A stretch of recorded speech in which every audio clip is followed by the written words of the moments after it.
ایک ایک جگہ تیری رہنمائی کر کے آیا، کیسے عمل کما، ذرا کون سے کر کے از نگاہ بسطباؤ پنہا بغیر ذرا حضور کی آنکھوں سے جل جائے سائے کر کے لینا میں برداشت نہیں کر پاؤں گا۔ حضرت ولی تھی کہتے ہیں بابے نے سر رکھا ہوا ہے اور کہتے ہیں اللہ مجھے اندھا کر کے اٹھانا۔ فرماتے میں گیا، میں نے کہا چلو میں دعا کرتا ہوں جا کے۔ فرماتے جب میں نے جا کے بزرگوں کی کمر پہ ہاتھ رکھا، ان کا چہرہ دیکھا تو یہ کوئی گناہگار تو نہیں، یہ تو بغداد کے پیر عبد القادر جیلانی ہے، یہ تو محبوب سبحانی غوث سمدانی ہے، یہ تو وہ شخص ہے جو قدم لگائے تو اللہ ولایت عطا کرتا ہے۔ جو بڑے تھے وہ ڈر رہے تھے۔ معین الملت والدین عطائے رسول ہند الولی غریب نواز حضرت خواجہ معین الدین اجمیری رحمۃ اللہ علیہ خواجہ قطب الدین بختیار کاکی کو تنہائی میں بلا کے کہنے لگے معین الدین سید زادہ ہے، معین الدین حضور کے خاندان میں پیدا ہوا ہے، معین الدین سے اس کے پیر کو بڑی امیدیں تھیں، معین الدین کو رسول پاک نے ہندوستان بھیجا تھا، پر قطب الدین یار معین الدین تبلیغ کا حق نہیں ادا کر سکا۔ حضرت خواجہ قطب الدین کہنے لگے حضور 90 لاکھ تو مسلمان کر دیے، اور کیا حق تھا؟ فرمایا نہیں، جب تو تہجد کی نماز پڑھے نا بیٹا اپنے لیے دعا مانگنا، خدا سے کہنا مولا میرے پیر کی کوتاہیاں معاف کر۔ وہ جس اعزاز کا تھا وہ کام نہیں کر سکتا، جو بڑے تھے ان کی تو باتیں بڑی تھی، یہ جو ہم چھوٹے آئے ہیں نا نئے ٹکٹیں دیتے پھرتے ہیں، ٹکٹیں بے نمازی چاہے ان پڑھ بھی ٹکٹیں بانٹتا ہے لوگوں کو، تو بھی بخشا ہے تو بھی بخشا ہے۔ اس 90 تاک لوگوں کو رائے حق پر لگا کر بھی کہتے تھے نہیں حق تو یہ ہے کہ حق ادا نہ ہوا، حق تو یہ ہے کہ حق کوئی شاہی پنے نہیں، ڈٹا ہوا کھڑا ہے مسلمان، ڈٹا ہوا۔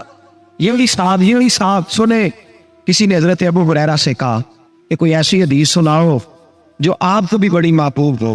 حضرت ابو ہریرہ نے چیخ ماری، رونے لگی اور بے ہوش ہو گئے، پھر ہلایا، پانی پلایا، اٹھے، کہا حضور بات کی تھی، حدیث سنائے، پھر رونے لگے۔ ہمیں تو نہیں نہ رونا آتا، ہمیں تو تب آتا ہے جب بیٹا بات نہ مانے، ہمیں تو تب آتا ہے جب کاروبار میں نقصان ہو جائے، ہمیں تو تب رونا آتا ہے جب ہمارا کوئی دوست ہمارے بارے میں غلط بات کر دے، بے عزتی دنیا کی ہوتا ہے۔ حضرت ابو ہریرہ 3 دفعہ ہوش آیا، 3 دفعہ روئے اور کہنے لگے عزیزو یہ وہ والی حدیث ہے کہ میں سوچتا بھی ہوں تو بہتر پوچھتا ہوں، کہا کون سی حدیث؟ تو حضرت ابو ہریرہ کہنے لگے میں نے نبی پاک سے سنا ہے قیامت میں سب سے پہلے علماء کا حساب ہوگا، سب سے پہلے علماء کا۔ رب کریم فرمائے گا تمہاری دین کے نام اور بڑی موجیں تھی، ہمارے بڑے پوسٹر چھپتے تھے، لائن میں بلا کے لوگ تمہارے ہاتھ چومتے تھے، لوگ تمہاری گڑی کو بھی چومنا اپنے لیے سعادت سمجھتے تھے۔ بتاؤ میرے رسول کے نام پر کھانے والوں کیا کر کے آئے ہو؟ عمل بتاؤ، عمل۔ موج بڑی کی نا تم نے، بتاؤ عمل۔ علماء عالمز کرے گئے نا، میں جگہ جگہ تیرے رسول کے دین کی بات کرتا تھا، میں قرآن کے درس دیتا تھا، میں راتیں بیدار رہ کے تیاریاں کرتا تھا، میں جو بن سکا کیا۔ رب فرمائے گا نہیں، تو نے تو اس لیے کیا تھا کہ لوگ تجھے پیر صاحب کہے، مولانا صاحب کہے، تیرے نعرے لگائے تو لگے نہیں پھر تیرے نعرے، پھر لوگوں نے لمبے لمبے القابات پکارے نہیں تیرے سے۔ حضور سید عالم علیہ السلام فرماتے پہلا حساب اس کا لے گا جو عالم کہلاتا تھا، رب پوچھے گا تجھے طاقت دی، ہمت دی، بولنے کی صلاحیت دی، اپنے فضل سے دی، بتا کیا کما کے آیا ہے۔ حضرت ابو ہریرہ روتے کہتے ہیں میں بھی تو حدیثیں سناتا ہوں، میں بھی تو عالم ہوں، میرے پیچھے بھی تو لوگ بھاگتے ہیں، لوگوں بتاؤ اگر اللہ نے ابو ہریرہ سے پوچھا تو کیا جواب دے گا؟ اللہ فرمائے گا علماء کے لیے بخاری مسلم ہے، یہ اٹھاؤ اور جہنم میں ڈال دو۔ امام غزالی فرماتے ہیں اگر کسی عالم کو سزا ملی تو سخت عالم کو ملی۔ دعا فرمائے اللہ میرے جیسے لوگوں کو ہدایت کا رستہ عطا فرمائے، اور جو کہتے ہیں سمجھتے ہیں اللہ اس پر عمل کی توفیق عطا فرمائے۔ فرمایا حضرت ابو ہریرہ نے دوسرے نمبر پر سخی اللہ کی بارگاہ میں کھڑا کیا، مالدار۔ رب فرمائے گا بول کچھ ایسے بھی تھے جن کے پاس شام کی روٹی نہیں تھی، تجھے میں نے تیری تجوری بھر کے تجھے دولت عطا کی، تجھے وراثت میں نے مربے دیے، جائیدادیں دی۔ بتا وہ کچھ وہ تھے سویرے مزدوری کرنے جاتے تھے، کما کے لاتے، ہزاروں روپیہ تیرے بینک میں پڑا تھا، بتا کیا کیا تو نے؟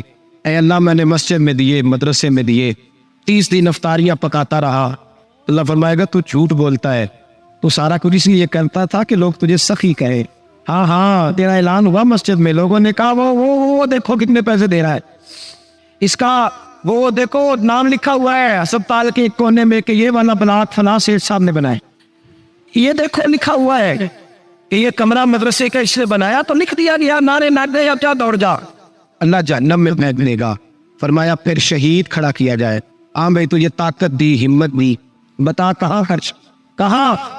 अल्लाह शहीद ही हो गया। फरमाया वो तो इसलिए हुआ था कि लोग तुझे शहीद कहे, बहादुर कहे, तेरे नाम पे रोड का नाम रखा जाए, तमगाए उसने कारकर्दगी मिले सो मिल गया। मेरे लिए पता क्या करके आया है, मेरे लिए, इसे उठाओ और जहन्नम में फेंक दो। भाइयों अजाब कड़ा है, अजाब सख्त है, हिसाब सख्त है, और जो हिसाब लेने वाला है उसको, मैं ना तरावी हो रही थी तो कारी साहब ने एक सूरह यासीन शुरू की, वमताजुल यौमा अय्युहल मुजरिम। अल्लाह फरमाता है क़यामत में मैं कहूँगा मुजरिम जो है ना वो सफ़ों से बाहर आ रहा है, सफ़ों से बाहर आ रहा है। एक हमारे फिजिक्स के टीचर होते थे तो बड़ी सख्त छड़ी मारते थे, तो जब वो कद भी बड़ा था, जलाल भी बड़ा था, और उस वो बड़े अच्छे इंसान थे लेकिन सख्त, तो मुझे याद आता था कि जब वो सवेरे आके कहते थे जिसने काम ने लिखा वो बाहर निकल आए, दो किस्म की चोट लगती थी। एक तो ख्याल ये आता था कि शर्मिंदगी बड़ी होगी कि सारे स्टूडेंट बैठे हैं और 2 3 4 उनको कहा वहाँ मुर्गे बन जाओ, बड़ी शर्म आती थी। और फिर जब वो मारते थे तो इतना सख्त मारते थे कि कई के दिन तकलीफ रहती थी, बताया नहीं जाता था। वो स्टूडेंट बताते थे यार इससे बचो किसी भी तरीके, और किसी का काम रह भी जाता था, कहते थे इस पीरियड की ड्यूटी सबक याद करके आना है।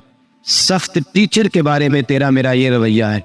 तो याद आ रहा था, मैं वो कह रहे चलो वमताजुल यौमा अय्युहल मुजरिमून, तो मैं सफ में खड़ा था तो 2 कतरे मेरे बह गए आंसू के। मुझे साथ बच्चा कहने लगा तबीयत ठीक है, मैंने कहा तबीयत तो ठीक है, कुछ याद आ गया है कि मैदान महशर में यहाँ तो छुपे हुए है ना ऐब, छुपे हुए, और भाई रब बड़ा करीम है, ऐबों के बावजूद नवाजता है। मेरा दावा यह है अगर हमारे ऐब खुल जाएं, लोग हमें धरती पे जीने ना दे, लोग जीने ना दे, निकाल दे, अपने भी हमें बर्दाश्त ना करे, ये तो उसका करम है। पता सारा है सरदारा कीती अदा, पर्दा चपाया ही तेरा पना होसी, वमताजुल यौमा अय्युहल मुजरिम। अल्लाह फरमाएगा मुजरिम बाहर आता, या अल्लाह क्या होगा जब सवाल जवाब होंगे तो रब फरमाता है तेरी जुबान पे मोहर लगा के बंद कर दूंगा, तेरे हाथ बोलेंगे, पैर बोलेंगे, सर बोलेगा, पेट बोलेगा। उस वक्त की फिक्र पैदा करें, टेंशन पैदा करें, वकूए क़यामत हक है। और बांध के ना लोग पैर बांध के जोर के साथ बांधते, सगा बेटा जब कब्र में दफन करता है ना तो भी कहता है वो कोना, ये कोना थोड़ा सा मिट्टी कम है, यहाँ भी मिट्टी डालना। पहले लोग रोजाना जाते हैं, फिर हफ्ते के बाद, फिर महीनों बीत जाते हैं। कुछ कब्रें ऐसी भी हैं जिन पे खड़े हो तो लगता है कब्रें रो रही हैं, और कहती है जाओ मेरे घर वालों से जाके कहो कोई फेरा ही लगा जाए। तो एक दफा आए थे सही, मिट्टी नहीं डालता, बादशाहों की कब्रें रोती हैं, सरमायादारों की कब्रें रोती हैं, कोई जाता नहीं, इतने इतने मोटे सुराख है कब्रों में। आप हमें शहर की कब्रिस्तान फिर के देखिए, सुराख है। ओ भाई हजरत मौला अली शेर खुदा कब्रिस्तान गए तो पहले रोने लगे, फिर कहने लगे कब्रों वालों क्या हाल है तुम्हारा? तो आप फरमाते हैं मुर्दा मुझे अंदर से बोल के कहने लगा अली कफन फट गया, हड्डियां टूट गई, माल तो दे आए थे 1200 के ऊपर, हिसाब हमें देना पड़ रहा है, तो बता पीछे क्या हालात है? तो हजरत अली कहने लगे तुम्हारी बीवियों ने और निकाह कर लिए, तुम्हारे दोस्तों ने नए दोस्त बना लिए, तुम्हारी औलादों ने तुम्हारे बगैर जीना सीख लिया, तुम्हारी जायदादें पट गईं, तुम्हारा पैसा तकसीम हो गया। पहले तो कोई तुम्हारा नाम लेता था, अब तो तुम्हारा जिक्र खत्म हो गया है। अब तो एक नस्ल तक तुम्हारा जिक्र था, अब तो तुम्हें याद ही कोई नहीं करता। कहते हैं लोग यहाँ कोई रहा करता था, यहाँ कोई हुआ करता था, अब तो तुम किस्सा पारीना, किस्सा माजी में। हिसाब का वक्त करीब है, करीब आ गया वक्त। अल्लाह फरमाते हैं इक़्तरब लिन्नासी हिसाबुहुम वहुम फी गफलतिन मुरिदून, फरमाया हिसाब का वक्त करीब आ गया है तो अभी भी गाफल है। जुमअतुल विदा, एक परेशानी लगाने का इरादा था, बड़ी परेशानी अब पाली है, एक परेशानी और पाल लो, जिसको ये परेशानी लग जाए उसकी अमल समरने लग जाए, ये परेशानी पाल लो अगर मुझे हिसाब देना पड़े। हजरत उमर का फरमान, आप फरमाया करते थे अपना हिसाब खुद कर लो, कबल इसके कि अल्लाह तुम्हारा हिसाब खुद कर लो, अपना हिसाब खुद खाते ठीक करके रखो, चेक करके रखो।